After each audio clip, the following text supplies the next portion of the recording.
Let's talk music history, home of cross-dressing musical theater and spy monks who wear baskets on their head. Yeah, that's a real thing. I'm your guide Jordan, and I'm going to try to explain Japanese traditional music in 5 minutes. Now first off, let's look at some language. The Japanese word for music is ongaku. If you break down those kanji, you've got on, which means sound, and gaku, which means enjoyment. I think that says something about what music means in Japanese culture. We also need to look at what the term traditional actually means. When you think of an image of what Japanese traditional music looks like in your head, you're likely thinking of the traditional instruments and styles pre-Meiji Restoration, which was in the late 1800s, before Japan opened up to Western technology and cultural influence like European and American music. Before that, musical influences came primarily from other East Asian countries like China and revolved much more around religion and court life in feudal Japan. Let's talk about some basic music theory for a sec. Most Western music is based on a scale with 7 notes. Traditional music in Asian countries like Japan had a different idea to use primarily 5 notes in their music. That's how you go from this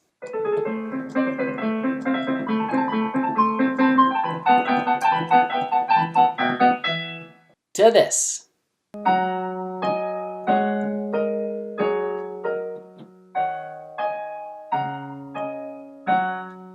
This is the root of what gave music of this time and region a distinctly different sound in addition to different takes on how to produce that sound, in other words, instruments. Let's take a look at some of those styles now, shall we? Gagaku is the earliest form of Japanese classical music brought to Japan from China, along with Buddhism in the late 700s.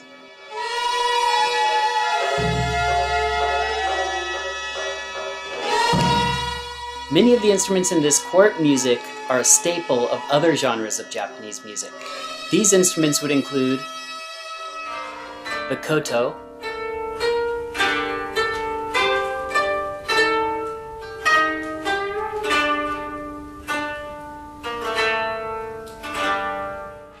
shamisen,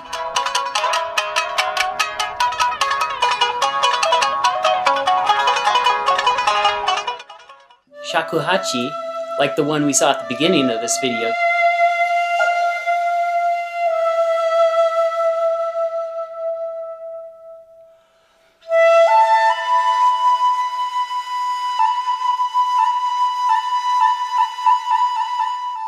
and numerous other flutes and drums. Another very early tradition in Japan is taiko drumming. Taiko is the general word for a drum in Japan, but drumming on a variety of drums of different sizes and shapes is a pervasive tradition that shows up in other ensembles or alone, and is especially important in the numerous festivals held throughout the year.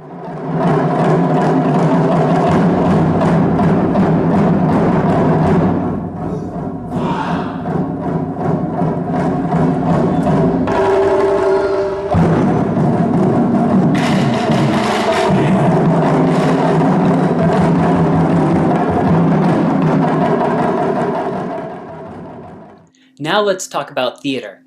Theater is a big part of Japanese culture and oral tradition, and it starts with no drama, which is kind of like Japanese opera. The entire play is told in chanted narration with a 4-player ensemble of drums and flute. Its flashier younger brother, kabuki theater, builds on the tradition with much more elaborate avant-garde displays, with dancing, vibrant outfits and makeup, and dramatic stories. Crazy enough, all character parts, even those of women, have been played exclusively by male actors for centuries.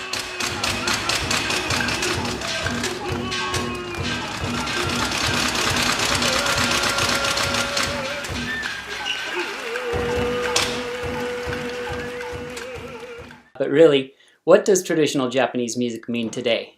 Of course, you can still find plenty of groups playing these forms and instruments in their traditional ways, like the Kyoto Imperial Court Orchestra, the Yoshida Brothers, or Kodo, but Japan has influenced us in America as much as we influenced them.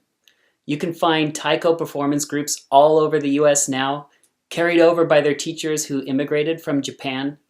Traditional instruments like the koto are a staple of jazz fusion, and genre mixing is pretty commonplace. In the end, you don't even need to travel to Japan to hear their traditional music today. That's the great thing about art. It's always evolving and mixing. There's so much more I couldn't cover in this video, but on that note, let's end this with the Japanese rock band Wagaki Bando.